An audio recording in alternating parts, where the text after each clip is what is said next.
Hi, everybody. Thanks so much for tuning in to Plenty for Everyone, our podcast for conscious leaders like you. My name is Jennifer Mulholland, and this is Jeff Shuck. We're the Hi. co-owners of Plenty. I'm calling in from snowy Park City, and Jeff is calling in from Michigan City, Indiana. I'm back from a very sunny vacation in Cabo, Mexico, and wishing honestly that I could teleport myself back to the sun and the beach and the whales.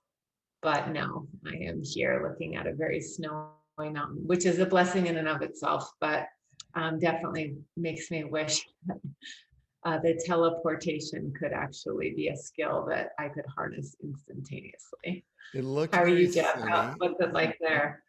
Well, it looked very sunny in Cabo, and I want to assure people it also was very safe. What Jen, you've related to me is that Mexico knows what they're doing in terms of COVID prevention, and that was really interesting. And I'm so glad for you. You got nourishing, safe travel. We took a week off from the podcast, and that's why while Jen was in Cabo, I was in snowy Indiana. We don't get nearly as much snow as Park City, but we got like 3 feet last week, which was really fun. And 3 feet of snow here means school gets canceled. And my kids and I built a huge snow ramp in our front yard that I think Sierra put on Plenty's Instagram feed, so you can check it out. So it wasn't the same as listening to whales during the sunrise every morning, but it was pretty nice. And now we're back, and we have a really nice episode today, and it's a little bit of kind of inside baseball to some of our work. So we wanted to just orient people to who our guests are going to be. Yeah, we have such a wonderful set of clients, and we're so grateful to attract hope helpers like yourselves that really want to make a difference in the world. That is one of our core missions at Plenty, to really help conscious leaders make this world a better place. And one of our clients is interestingly named City of Hope, a National Cancer Institute designated for comprehensive cancer care. And we've been so fortunate to have the opportunity to work with them the past year through the 2020 conundrum of massive change and massive uncertainty as they looked to grow their Walk for Hope, which is a peer-to-peer program. And for those of you who don't know what peer-to-peer is, it literally means person to person, passion to passion, to fuel community, to fuel growth. And they took their event virtual through the 2020 changes. And so we have a delightful conversation with Scott Archimbaud, who is the Associate Vice President of Community Philanthropy and Engagement for City of Hope, and Alyson Sprafkin, who's the Senior Executive Director of Signature Events Development for the City of Hope. And we were excited to have you hear just what they learned, what they went through, how they made some decisions, and how they really were able to mobilize their loyalists and their volunteers and the people in their community that care so much about the good work of the hospital, the research, and of the treatments that City of Hope provides. Yeah, and there's so many great themes that come out, but again, we thought it might help people who aren't familiar with some of our work just to orient you to what you're going to hear, and maybe to orient you to some of our work that we don't talk about it. From time to time we have guests on, or past or current clients on, but in this case, you might not know that Plenty has really deep roots in not only the cancer space, and we've worked with almost every major cancer hospital out there in the last 20 years, but also in this field that Jen called peer-to-peer fundraising. And again, it's anything like if you think of a big walk, or like outdoor marathons, or when your friend asks you to buy Girl Scout cookies for their daughter, that's all peer-to-peer. It's just an organization reaching out to its community to help to get other people to reach out for it. And it's a massive field. But over the last year, it's really impacted. If you can't even go outside, you can't do a marathon, you can't do a big fundraising gala. And so a lot of our clients have really struggled to adapt. And through that, we've deepened relationships with lots of groups. So specifically, Scott and Alyson came to us in the midsummer last year around July and just said, look, we do this thing called Walk for Hope that usually has about 12,000 people. And we do it every November, and we're not sure what to do. We want to do something, but we don't know what it should look like. And so we launched into an engagement with them. And for us, that means doing a lot of listening and mobilizing their constituents and finding out what people want to do, and are people even ready to do an event. And it became, I think, Jen, just such a fulfilling engagement, not just because we ended up bringing something to ground in November that was really successful, but because of the people we met in the organization, the volunteers, the doctors, the fundraisers, the marketers, were just so passionate and frankly delightful to talk with. And you're going to hear us get into that with Alyson and Scott, but man, you can't do justice in a half hour to all the work we did. And I think everything we learned from the lovely people we met there. Yeah, so what you're going to hear in the following episode of around 45 minutes or so is a few different themes. One is you're going to hear Scott and Alyson talk about how they were able to actually lead through a time of massive uncertainty. City of Hope is based in California, and so that state, more than many states or all of the states in the United States, was locked down the most. And then they had California fires on top of it, and then the social unrest that was happening in 2020. And so you'll hear them talk about how they were able to find the best decision for them when it was really uncomfortable, unknowing, and uncertain. And we kind of unpack how they were able to make some of those decisions that were necessary to carry on. Yeah, that part's fascinating. And one of the things you'll hear us talk about is sometimes you just have to commit and trust the rest is going to follow. From there, we get into an idea that Jen says a lot and that you've heard on the podcast a lot, which is that organizations are made up of people, which means we kind of rise and fall with the passion of the people in the organizations. And a lot of times a leader's job, a conscious leader's job, is to make sure that what their team is doing is aligned with the passions they have, and that collectively the passion of the team is aligned with the vision of the organization. And Scott has a really delightful way of saying that, and I'm going to let him speak for himself. But he talks about this idea of, especially when times are difficult, enlisting the heart of the people around us is more important than speaking to their heads. And it's a really nice part of the conversation. Yeah, and then you'll hear us unpack, something we talk a lot about on our podcast, and certainly is at the center of all of our delivery models around helping companies and organizations really create strategy from the inside out. And that core centerpiece is passion. And how do we harness the passion of the people that make up the organization? What do they care about? And City of Hope has done a wonderful job of harnessing the care and not losing it against the context of the goals.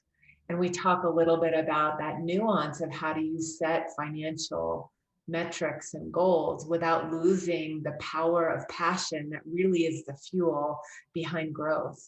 And some organizations, flip-flop it, right? So metrics are most important, passion or the people can come later. In City of Hope's case, they've really kind of reversed it. The people matter most, the passions matter most, and you see it take life and take form in the financials. It's a wonderful model to follow. And we hope that as you hear Scott and Alyson share, just being in process of reflection of 2020 and then how they're making a decision to move forward in a hybrid way for 2021. We hope that you'll find value in listening, especially if you are a peer institution looking at how do I make the best decisions for my own event, my own fundraising campaigns, what is my way to unlock growth in a year of continued uncertainty. as we look forward to the summer and fall for in-person events. Lovely. So why don't we turn to the conversation with Scott and Alyson, and then maybe Jen, we can come back. We'll close things out and unpack any of the final takeaways. But we hope you enjoy the conversation as much as we did. If you are not familiar with this amazing organization, the City of Hope is a National Cancer Institute designated to create cancer care and to support the healing, the treatment, and the research for cancer across the country. And they're based in California. They were founded in 1913, and they're just an incredible group of human beings. They have a hospital in California, and we'll let Scott and Alyson, our beloved clients, share a little bit more. But welcome. We're so grateful to have this live conversation with you today. Thank you. Thank you. Glad to be here. Yay. There's so many things to say. And one of the things that we want to talk about is what we've talked about all year on this podcast, which is the odd world that we're living in and how we're all navigating it and how we're making it a world that's worth being in. And we've lived through a lot of that with you since last summer. Maybe the place to start is just like with the basics. Tell us where you are right now. How are you doing, and where are we finding you today, this morning? Scott, do you want to start, or should I take it? You can go first. How are we doing? Probably the same as much of the rest of the world is doing at this point. Still kind of, in this COVID maze, trying to figure everything out. We, like many people, started working from home, went largely remote, remote client meetings, everything, no in-person for almost a year. I think we're coming up on a year at this point. And so it was about mid-March last year when the bottom kind of fell out for everyone. And our event, which is Walk for Hope, that's our large event, our main event. In normal years, it's a 2K, 5K event and campaign. It's on City of Hope's campus in Duarte, California, which is just outside of Los Angeles. And in 2019, it had 12,000 people. Yeah. And, it was mid-March, and I thought, oh, we're not till October. We'll be fine. And famous last words. Yeah. And so, and then, the world continued to get weirder and weirder, and the COVID situation seemed to get worse and worse. And somewhere around, mid-April, early May, I thought, I don't know if we're going to be fine. And I don't know if we're going to have a 12,000 person event, and it's really feeling like we're not going to. And so obviously there had to be, it's hard to see more than a day or two ahead of for anybody, because it was so strange and unprecedented, really, at least in our lifetime. And so we, discussed it with our leadership, and ultimately by about, I don't know, I think it was about mid-May when we'd made the decision that it would be virtual. And then, of course, what does that mean? Because that wasn't a thing until 2020. There were certainly virtual fundraising campaigns, but they were ones that were always intended to be virtual, not ones that are supposed to be huge community events. And Walk for Hope is the largest public-facing event that City of Hope produces. So this was a pretty big deal that we weren't going to be having it, but obviously everyone's safety and health and safety is of utmost important. And aside from that, I mean, even from local and state laws, rules or regulations at the time weren't even going to allow it. So then we went down the rabbit hole of what does that mean, and I think pretty quickly discovered, there's not necessarily experts in virtual walks or virtual bike rides or virtual runs, because it hasn't existed before. So we're all sort of writing history here. But I would say that it was incredibly helpful to work with you, because even though, like everyone else, you may not have ever been in that world before, to this extent anyway, there were certainly virtual components to events, but this was weird. And just to have you sort of help us to kind of center and think outside the box and take the peer-to-peer expertise that you have and the peer-to-peer expertise that Scott and I have, and come up with with the concept and figure out what that meant, and become, you know, we were a bit paralyzed there for a few months, like everybody just not knowing. Well, you've teed up a few interesting nuggets I think we want to explore before we get there. And I think one to start with is, it's amazing to think, you know, it was a year ago really when this started to unfold, 11 months ago. And so to back up maybe to where you are right now, you're calling in from your home, right? So, and tell us where you are. I'm in Los Angeles. Right. Okay. I mean, I think that's one of the most amazing things I'd start with is, I don't have any idea what your office looks like, but I know what your home looks like. I at least know what one wall looks like. Right. And it's such a, like, kind of an interesting delight about, and maybe to do a quick segue to hear the same from Scott. I actually, Scott, have no idea what your home looks like, because you always have a Zoom backdrop going on. But that's Scott's office. Maybe Scott, if you're not watching, has a backdrop of a Fifth Avenue office. One of my Mad Men office. Yeah, it does look very Mad. Scott, why don't you tell us where you are, and then maybe the follow-up to that would be, just if you wouldn't mind taking a few minutes to expand on what Jennifer talked about what, for people who don't know, tell us a little bit about City of Hope and what they do and the incredible work that they bring to the world. Sure. So I am here in my home in West Hollywood, California. And, you know, at one time, I'm grateful at the same time as, you know, I'm disturbed as everyone else by this whole thing. I'm grateful for the light that it shed on opportunities going forward even. You know, whereas in the past, we wouldn't have had a national walk like this in this way. And one of the things that we discovered is that we expanded our email list to include everyone outside of our local area, and attracted people from 42 different states to participate. So that's amazing. And it ended up being about 7% of our event. So in that way, I'm grateful. I think there's a great opportunity. City of Hope is an amazing place. We do focus on cancer and diabetes and other life-threatening illnesses. We do have some work in Alzheimer's and in AIDS, HIV, and some other areas, but primarily cancer and diabetes. It was started over 100 years ago in 1913 as 2 tents on the plane as a tuberculosis hospital, and it was dry. It was the dry climate that people liked. The tuberculosis to treat tuberculosis. Wow. Huh. I never heard that. That's fascinating. Yeah, and the legend has it that it was we were offered either 100 acres in Malibu or 100 acres in Duarte, and we're in Duarte. But it's an amazing place.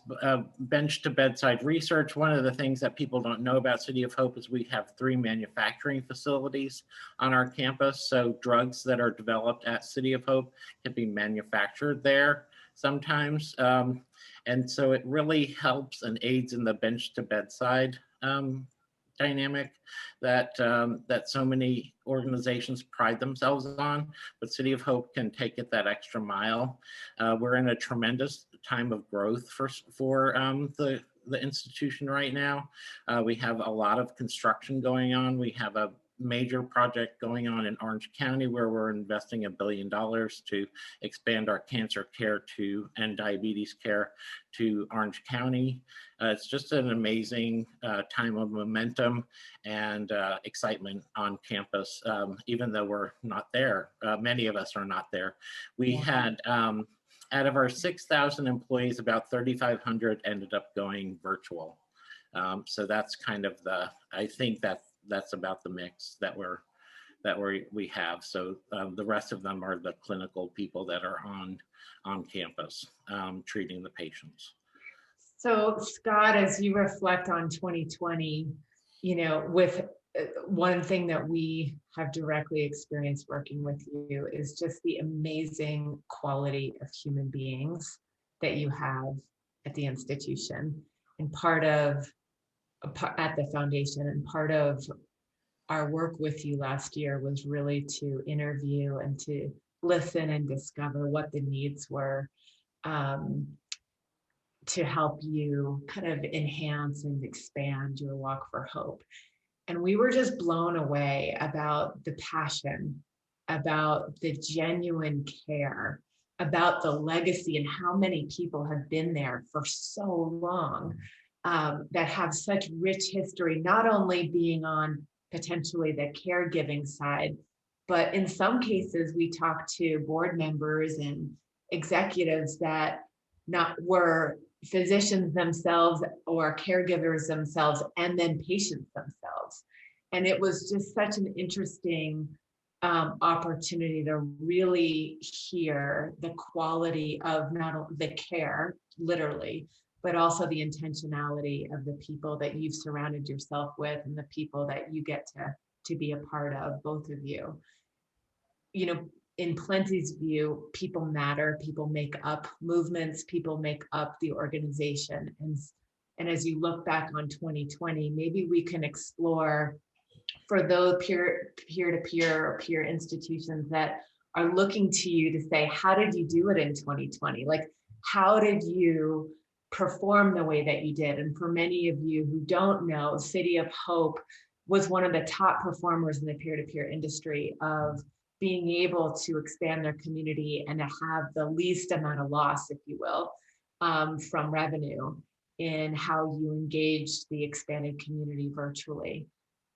Maybe talk a little bit about, as you reflect on what worked in 2020 and how you're kind of looking ahead and evaluating how to move forward in 2021. Maybe the two of you can highlight, what do you think you did right and what really worked? I've been at City of Hope since the fall of December 2016. I started as a contractor for City of Hope to look at the walk, and since then, in April the following year, 2017, I started as a full-time employee. So it's coming up on 4 years now that I've been a full-time employee, and really my first initial project was to evaluate the walk and see what opportunities there were. And there were a number of opportunities, probably about 20 that I had listed in a presentation. And, it's been an interesting longitudinal experience. Not all of those 20 have happened at the same time, or and they all have happened to certain degrees, but one of those was our internal campaign, and that was a definite marker for within our employees and our physicians and faculty. They came through for us this year, and they raised almost close to $500,000 alone. And looking to internal audiences was definitely a focus, given that, by the same token, everyone is dealing with the health and the clinical aspects of COVID as well. So it was not a guaranteed source of revenue that we were going to be able to do that. The volunteers are amazing. They really have an amazing dedication to City of Hope.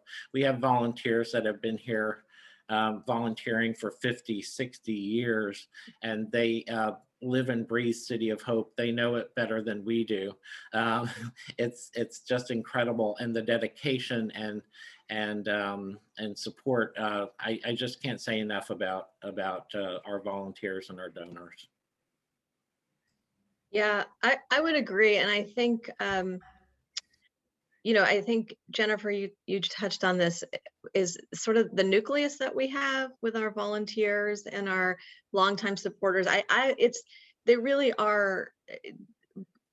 We have quite a loyal fan base, for a City of Hope does, and the walk does specifically as well. I mean, I think I started shortly after Scott in like June of 2017, and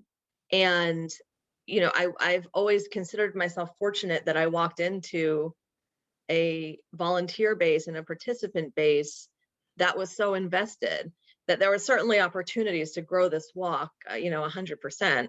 But just to have that as a foundation is really amazing. And, we didn't know, like the rest of the world, this wasn't unique to us. We didn't know how people would receive anything in 2020. I mean, people were scared. They were scared for their own health. They were scared for the health of their loved ones. They were confused. They were completely blindsided, in many instances. Of course, it wasn't just COVID either, right? I mean, there was so much that happened in 2020. We had, there was the social unrest and the sort of long overdue moment of needing to address that, long overdue. And in California here, we had historic wildfires on top of it. I mean, it was the year was just it was a lot. I'd totally forgotten about that. Right. Yeah. I mean, that's we on top of everything else, California was burning down basically. We couldn't even go outside. We couldn't breathe the air for a short period of time. And it was pretty crazy. And there's always wildfires here. That wasn't unusual, but it was extreme. It was definitely extreme. And you were the most locked down state too, right? We were in the country and still are. Right. We were the first, and we might be the last. So. Right. So yeah, I mean, and then of course, the numbers started creeping up here at first it was sort of, the numbers were okay in California with the precautions that the state was taking, and then it just kind of exploded. And so there was so much going on, and we didn't know if people would even be tuned in enough to, think about Walk for Hope, if people were so distracted, understandably, and scared, and businesses were suffering and people were losing their jobs, and it was just a nightmare scenario, really. But Scott is right in that we did learn what we could make of it, and we did learn that for many of our longtime volunteers and supporters, their loyalty and dedication to City of Hope is so fierce that they still wanted this walk, even if it had to be, even if we couldn't get together, even if it had to be, virtual, even if we just sort of had to clunk our way through the unknown, really. They still wanted it. And that was, as did the employee base that Scott just mentioned, our internal sources of revenue. People still showed up, people, yeah. the key volunteers and donors still showed up. I mean, it was really pretty amazing to see. We had employees with their house that burned down or were evacuated from. So that's part of the landscape we were doing this under.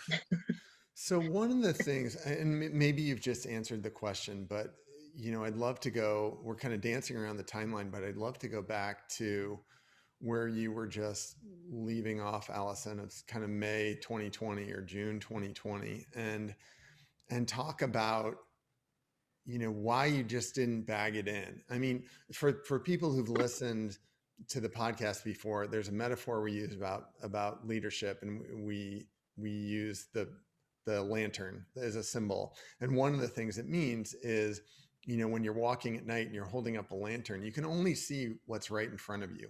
Right. And often as leaders, we get a little bit paralyzed by the what ifs or the sounds in the dark, but really all you can do to make decisions is look at what's right here. And maybe you've just answered that question, but with all of the uncertainty and the fires and the lockdown, why didn't this predated you contacting us? By the time you reached out to us, I think in July, you had already known you were going to do it, but maybe take us through, why didn't in May you just say, screw it, we're not going to do it at all? What was the thing that had you say, no, we don't know what's coming, but we're going to keep walking even though it's uncertain? Well, I mean, I think it was a few things. Obviously, the thought crossed through my mind, do we just cancel this year? I mean, should we just go kind of crawl into a hole and pull the covers over our head and just pretend this year isn't happening and assume that, nobody wants to do anything, so let's just wait for next year? I mean, there were two things. One was, I think skipping a year, you risk losing your relevance. You risk losing your sort of place in the City of Hope philanthropy landscape and in the City of Hope general landscape. And so we had built so much momentum. I mean, it was a little soul crushing that we couldn't continue, that momentum was being threatened. We worked really hard, as did our, supporters and donors and volunteers worked really hard to get that walk from it was at about 735,000 in 2016, the year before Scott and I started. 2019, it was at 1.6 million. And that was a lot of hard work and a lot of dedication of people, and I thought, I just sort of felt like, if we just don't do it, if we just say, you know what, guys, we obviously can't meet in person. We don't want it to be anything except what it's always been. And we could have made that argument, it wouldn't have been completely unreasonable. Then I was really afraid that we would lose so much momentum.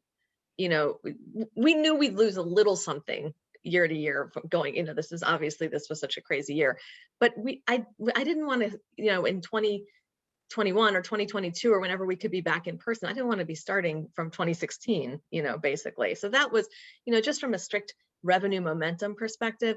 But I also think, this walk is really important to a lot of people. We have a lot of survivors of, the walk specifically raises money for the Women's Cancers Program at City of Hope. So we have, breast and gynecological cancers is what we're talking about. We have a lot of survivors, and this walk means a lot to them. And I mean, that's what I love about peer-to-peer fundraising, is you really are empowering people to make a difference. I mean, not to sound totally cheesy, but really, it's important for people to have that vehicle, I think. And to take that away in a year where everything was so crazy, we thought, well, maybe this is a little bit of an escape for them. Maybe they could do something that's not COVID and not the state burning down and not, this god-awful racism that we've been dealing with for so long coming to a head. Maybe this could just be something for them to do that's always been meaningful to them. And, let's see how the commitment goes in when they're challenged in this way. And they really did rise to the occasion. And part of it is, just the numbers bear it out that our most dedicated supporters did even more for us than ever before. So we had far fewer people participate, but those people who did really did an amazing job, and we're grateful for them. And it's going forward, we just need to. It's a good reminder to love the ones who love you. And a strategic, focus to Right. be fruitful. I think what the two of you speak about, and certainly our experience working with you, is the demonstration of the power of passion. Your volunteer base, that loyalty that you speak to, Alyson, in the peer-to-peer model, which at Plenty we say is person to person, literally sharing passion to passion, that is the fuel of growth, because it's all around shared care. The community growth spawns with shared care. And if we look at our own lives as leaders, we lean into things we care about.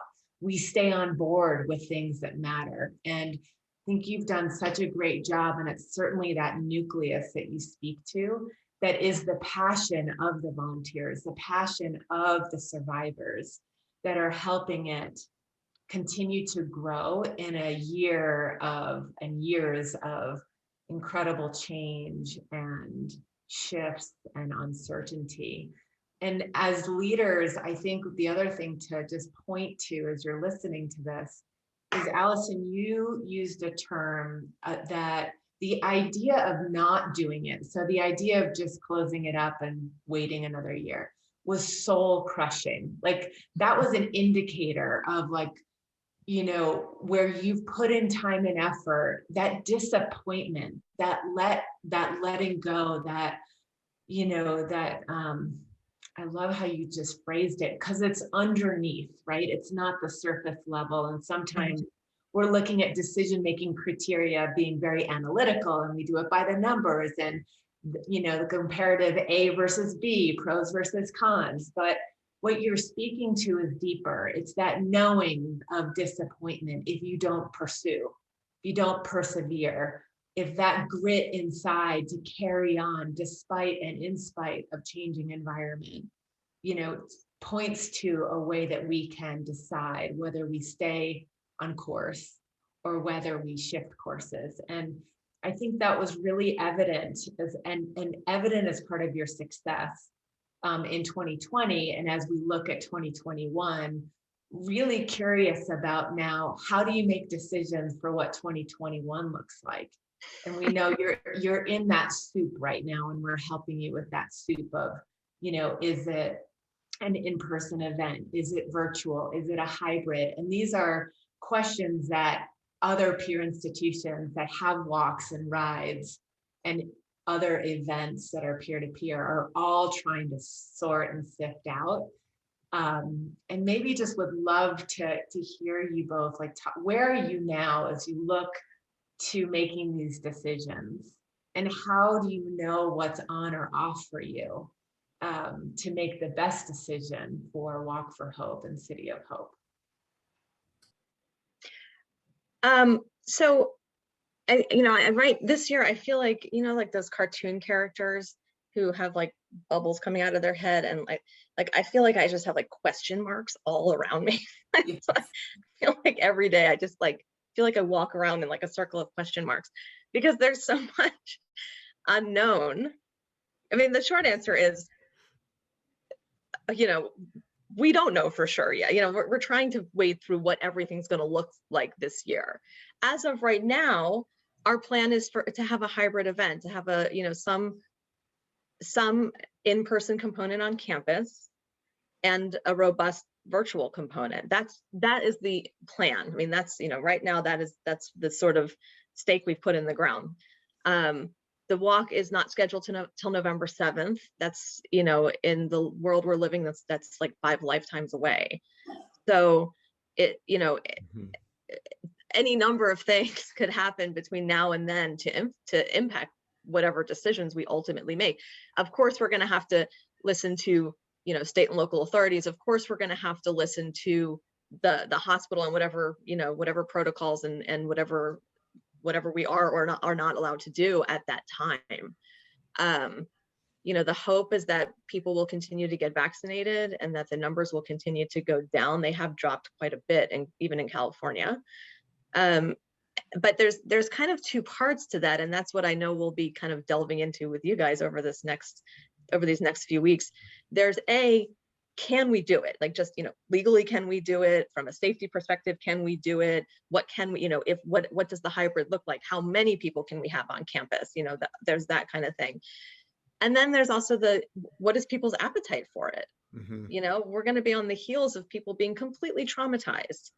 And so even if, you know, if you're told tomorrow you can go to a movie theater, are you comfortable going to a movie theater? You know, everyone's going to feel differently. So we're trying to get sort of the pulse of where people's heads are at too. So it's a little bit of a 2-pronged, you know, there's just, can we do it, period, you know, and what's people's comfort level? And I think it's probably going to take the next couple of months for us to really fully unpack all of that. Yeah. I think one of the things that we're looking at doing is really where we were at the other day, is really talking about the event as a sliding, really having a sliding or a continuum of responses as far as how virtual and how in person it will be. And so we want to design it to adapt up or down the scale depending on what we're able to do. Yeah. There's 2 things you both just highlighted that I want to I know you're both humble, and you're not going to say this, so I'm just going to embarrass you and put a fine point on a couple of things that Jen was trying to say too. One, I want to just highlight the service mentality in everything you're saying about how you made the decision in 2020 and how you're thinking about 2021, and the idea of we have constituents out there who need this, and you had every reason to take a pass on it, and you didn't, and you did it. You committed to doing it without knowing how you do it, so other people would benefit. And I just think it's one of the things we have absolutely loved about City of Hope. It comes out in every single person that we've talked to, whether they're on the medical side or the foundation side or whatever their role is the commitment to serve. So I just want to highlight that. It's incredibly inspiring. The other thing I want to say is the focus on people, and you both said it in terms of 2021, but also 2020, and taking the temperature of other people. You know, we have worked with so many large nonprofits, and all four of us share the background with some organizations. And I would say one of the most gratifying things that we do is help organizations see the point that Jen made earlier, that it's just a collection of people. So we rise or fall based on how invested our community is in our shared success. One of the most frustrating things we do in our work is trying to remind executives that the people actually matter, you know, and I would say some of the colossal failures in the nonprofit sector are due to senior management thinking that their community is less important than their brand or that they are. And we've never had that experience at City of Hope. In fact, everyone we've talked to has talked about the opposite, that there is this community and we are servants of it, and the community is larger than us. And so there's a question in here, and the question is this: Scott, when you reached out to us in, you know, the summer, and you guys had already decided we're going to do it, we don't know how, we have no idea what it looks like. When you called, one of the things you said to me is, I think Plenty can help because you all know community, and that's what I think of Plenty. And I said, well, I got to tell you, this is what's we're going to do. We're going to ask you to slow down further, and we're going to want to involve a lot of people, and we're going to want to just listen to them. And instead of you saying, no, look, we got to get to a decision really quick, like we need to, you said, okay. And we probably talked to Jen 20 different people and have done at least that much since then. And I would love, Scott, for you to riff a little bit on that.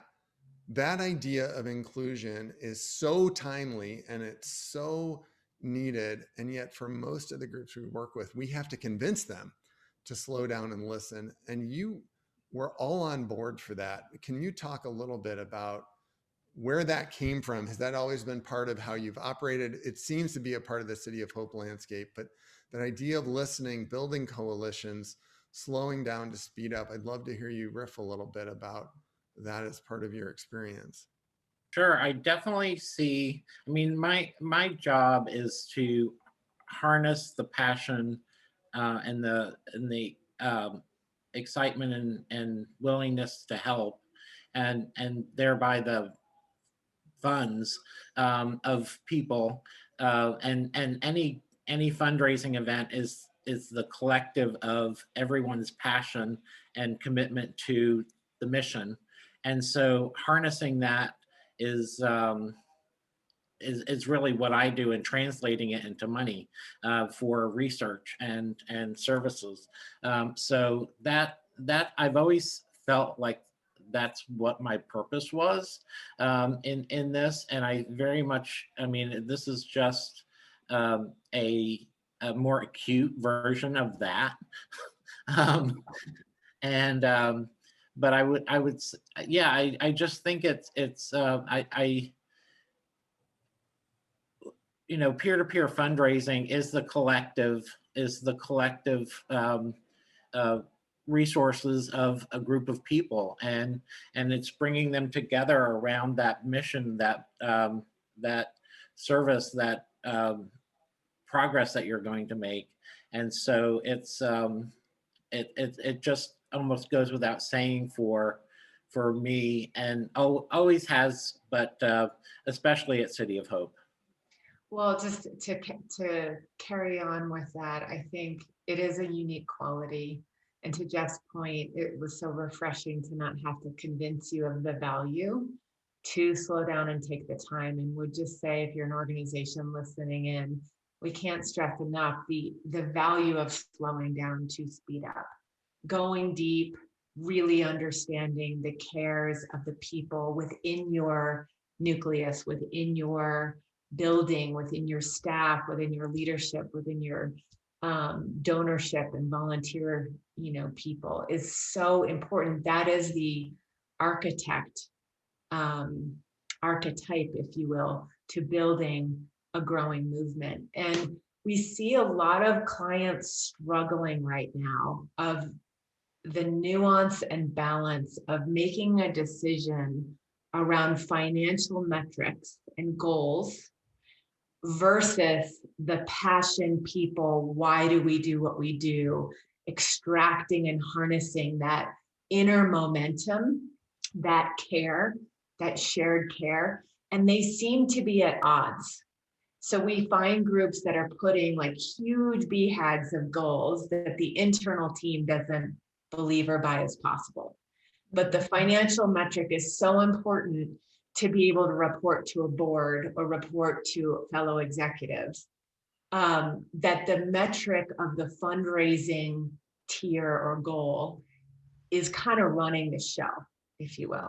And what happens when we're doing that in exclusivity, it's demoralizing the internal staff, and then it starts to create a dysfunctional culture, to put it lightly, right? So maybe the last question, because I know we're coming up on time, is just how are you balancing the financial metrics and measurement with the impact, like the human impact, the passion of the people that you're speaking to and that we speak to as literally the engine of growth?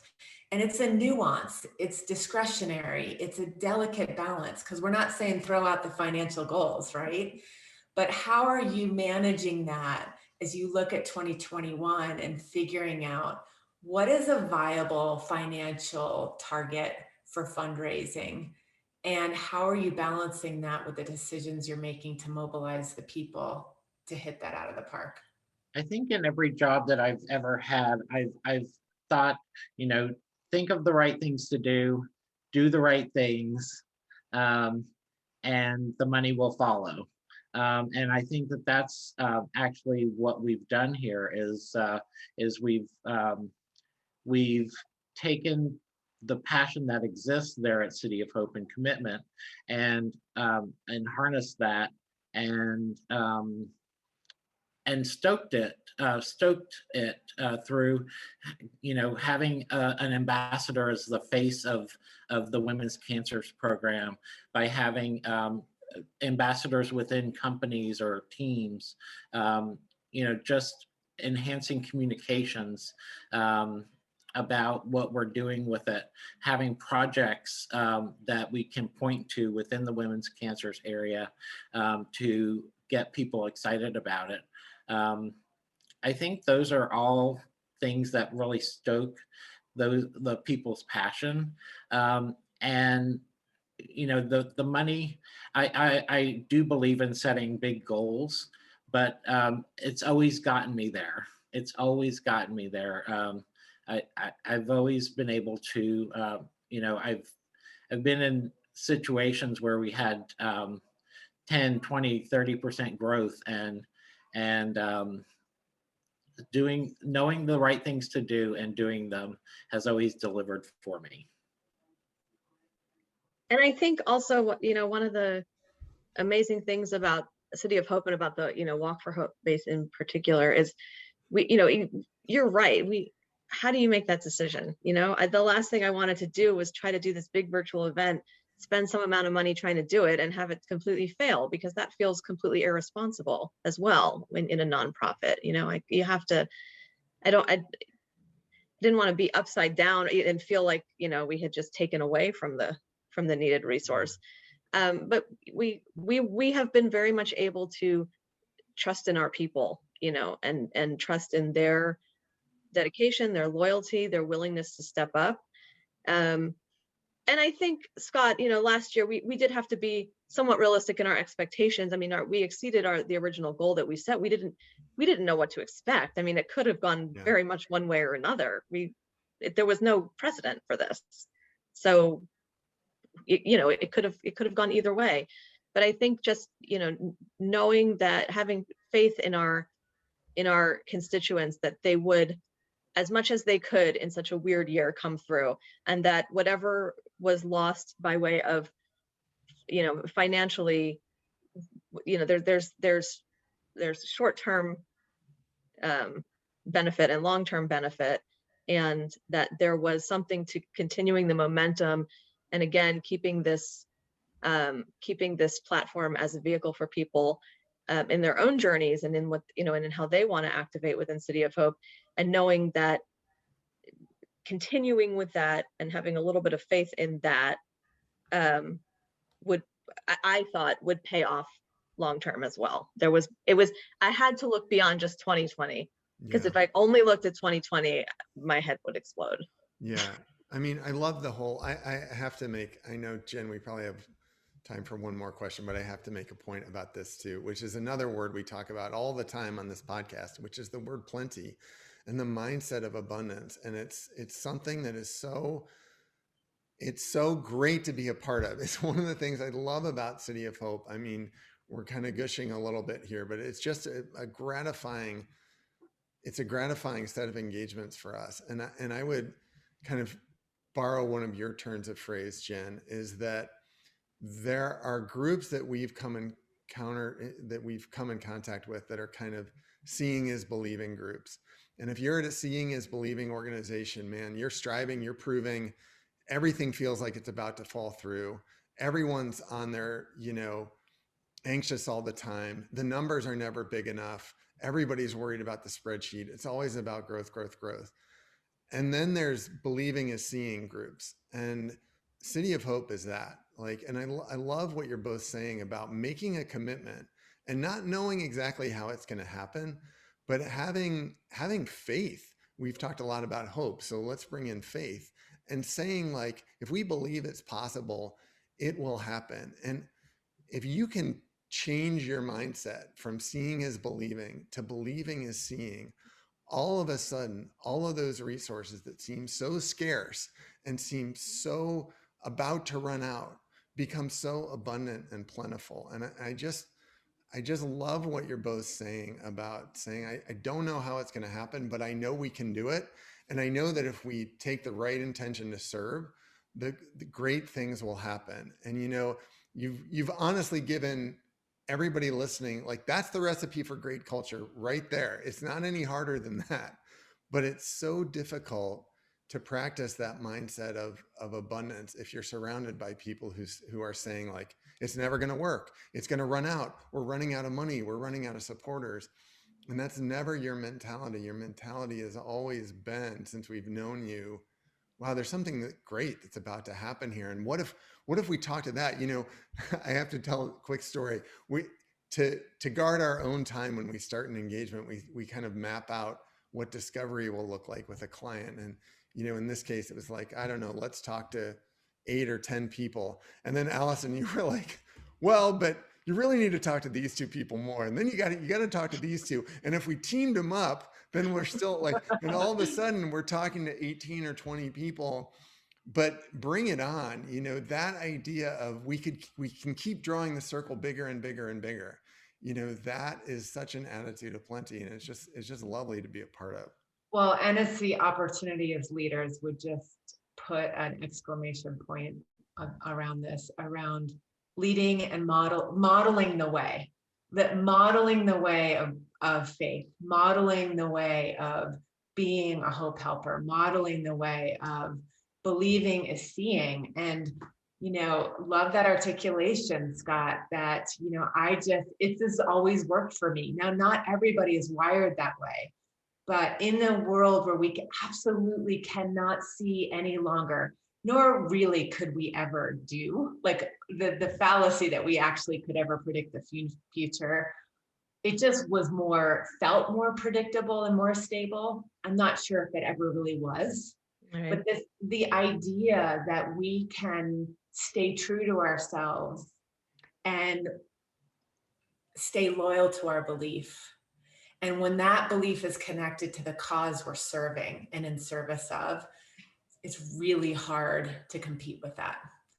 And just encourage you all to continue stepping in to your own faith and leadership of that model, of modeling the way for other institutions, other people, other team members, other partners that you bring in. And that's the opportunity we all have, is to model the way as conscious leaders, to really create and co-create the world we wish to see. It's within our own behavior, our own decision points, and our own way of being that can make that impact the way we want it to be. And you guys are just incredible models for that. And we're so grateful to have you one of our beloved clients and friends. And we just turn, I guess, the last closing over to you. Is there anything else you would like to share that you would like the community of Plenty and our collective community to know before we conclude? Alyson, you want to go first? I would just say, and for this year especially, flexibility is key. I think last year the word of the year was pivot. This So overused too, by the way. This year it's definitely flexibility, and just I think keeping just you gotta dance with the unknown a little bit and just stay comfortable in that zone. Like, we're not going to be able to make perfect decisions. We're not going to be able to, in some instances, make entirely informed decisions because there's no information. So, just be flexible and, can stick with your gut, stick with what, take your lessons from last year, move them forward to this year, and always think about it with a bridge back to when hopefully we will all be back to functioning normally, because that's where this is hopefully all leading. And I would say two things. One is that to do that presentation back in 2017, I used Plenty's graphics from the top 30 study when you did that, and so there was a lot of that in there. So I'll let you know that. But the other thing is that the results, we actually ended up netting about the same, if not more, money than when we had raised $300,000 more. So we returned more to the mission, to women's cancers, and again, it continues to serve me to know what to do and just carry it out as flawlessly as possible. Lovely. So that was really lovely. We hope you enjoyed that conversation as much as we did. And as usual, I feel like we do this every time, Jen. We had 10 minutes at the beginning where we were laughing that we cut out. And that was, they're just beautiful people. And it's nice to be in relationship with them, I guess I'd say. A lot of nice threads there that resonate with the work we do. What sticks with you from that conversation? Well, several themes stick. I think, again, just gratitude for being able to be in the company and in client service with people like Scott and Alyson and City of Hope, and there are other people there that are just been amazing to do work with. But one theme is around hope and what hope really means. It means having faith. It means believing before you can see. And really love that point that you brought up, Jeff, of when there are two types of groups, one group and one camp that sees to believe. and the other group that believes first and then sees as a result of their believing. And they model that. And that's what conscious leaders do. There's no right or wrong. It's just what you get to choose to model. And love that they really are relying on the believing is seeing. And that believing is the hope part, that is their culture, that is their mission, that is their hospital. It's in their name of their organization. And having faith before you can see inform, faith before form. I think they do an amazing job at modeling that, for their staff and for their community and for each other. That feels like a demonstration of conscious leadership. What did you hear in terms of the key takeaways? Well, I love that. And I think the thing that's going to stick with me, which is a point I made a few minutes ago in the conversation with them, is that they might not use this language, but I love the mentality of abundance that they evidenced. And again, I don't know that they would say it in that way, but that idea of being confident, of committing, of believing first. And a lot of times, I think if you've been listening to the podcast, we kind of make references to that's part of what we do in our work is help people find that mentality. And I think the conversation with Alyson and Scott shows that a little bit. Like, how do we do that? Well, we help you slow down and we help you think about, if you had more time than you realize, who should we talk to? Who should we enlist for help? What if we designed around being sure that we were going to be successful instead of designed around thinking that we were going to fail? And, there's a lot more content and that kind of came out in the interview, but I was really struck as they were talking about, this is why I like City of Hope so much, is they're always creating from a place of optimism. They really live their brand. And I'd love to say that every nonprofit and every socially conscious business was that way. And it's just not. It's hard to be in that place sometimes. It's hard to deprogram from the mentality that it's all about to fall apart. But if you can see that that's a mirage, and you can see how blessed you are, there's so many things that you can create from that. And I just think City of Hope, they had every reason to not do this event, and they wouldn't, because they wanted to serve the people around them, and it turned out to be an incredible success. So I just love that. Yeah, and it's really fulfilling work. I think one of our sweet spots, if you will, or our superpowers is the ability to deeply listen.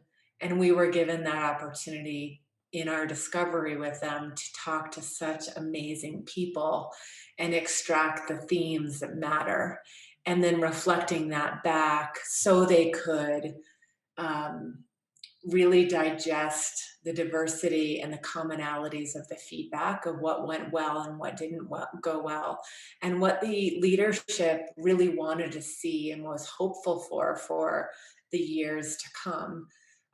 That is so fulfilling for us, because we get to not only help an institution or a company slow down to really get to the depth and breadth of the potential. Oftentimes what we're faced with or see out there is there's such running, so many are on the hamster wheel, that it's surface level conversations that lead to urgency of decisions and urgency of financial goals and targets that miss the mark of the depth that's on offer.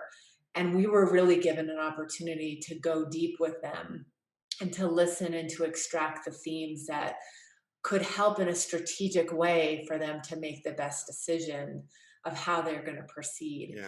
And that's really fulfilling work for us. And would just say, if you're an organization yourself listening to this, or other companies or nonprofits that are looking to really deepen the quality of impact, really deepen the quality of alignment with your team, really deepen the quality of your strategy and leadership, like, we would love to help. And that's, I think what lights us up is the intersection of fulfillment, both in seeing a client succeed, but also in the way that we get to go about it, of going deep with clients is really enjoyable. Yeah, Jen, I love that point, and maybe I'll underline it a bit.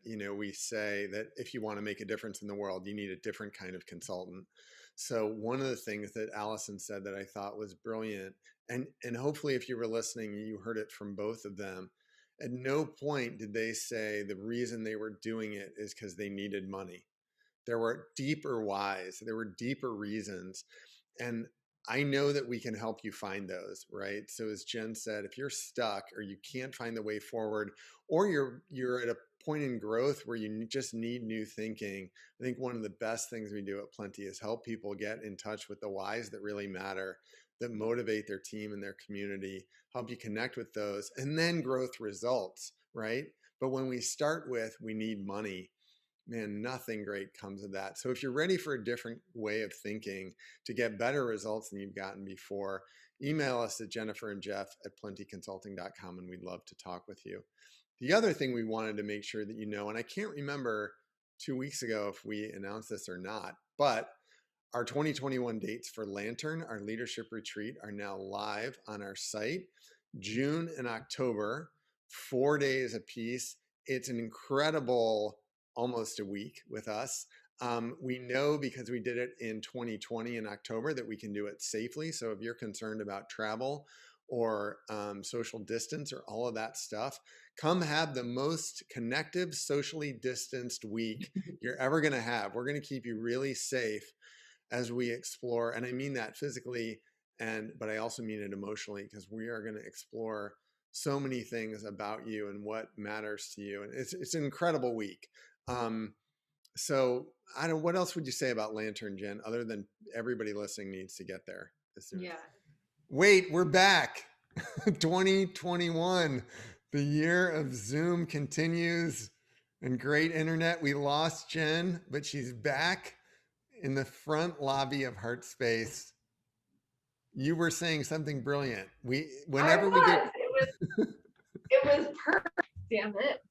Anyway, you had asked me about what would I say about Lantern, and I would say it's one of the most fulfilling things we get to facilitate and that we get to be a part of. It's just a really juicy, meaningful, in-depth experience on exploring your own leadership and what matters as you reinvent, as you rebirth, you recreate a new chapter for yourself. And for those you lead, really being in conversation with other amazing leaders from all over the world that come to HeartSpace to spend these 4 days to reflect on who you are, what matters most, and how you want to lead going forward. So we'd love for you to come. Please check us out at plentyconsulting.com, up on our website, and we'd love to have you. We know that it will be one of the most meaningful experiences you'll have in 2021. Yes. Thank you. Well said. Way to pinch hit. The internet. We're tempting the Zoom gods. So I'm going to wrap us up. We're also giving Sierra a lot of editing to do. So, hey, thanks for listening. Join us next week. We have an incredible guest for next week. We can't wait for you to meet. We're going to go further into the idea of navigating uncertainty and leading high-performing teams through challenging times. So it's one you're going to want to catch. But thanks so much for listening. If you like what you're hearing, please review us, subscribe, and more than anything, share. We really appreciate talking with you every week. And until next week, from Indiana and Utah. Bye, everybody. We'll talk to you soon. Thanks for tuning in. Join the conversation and learn more at www.plentyconsulting.com.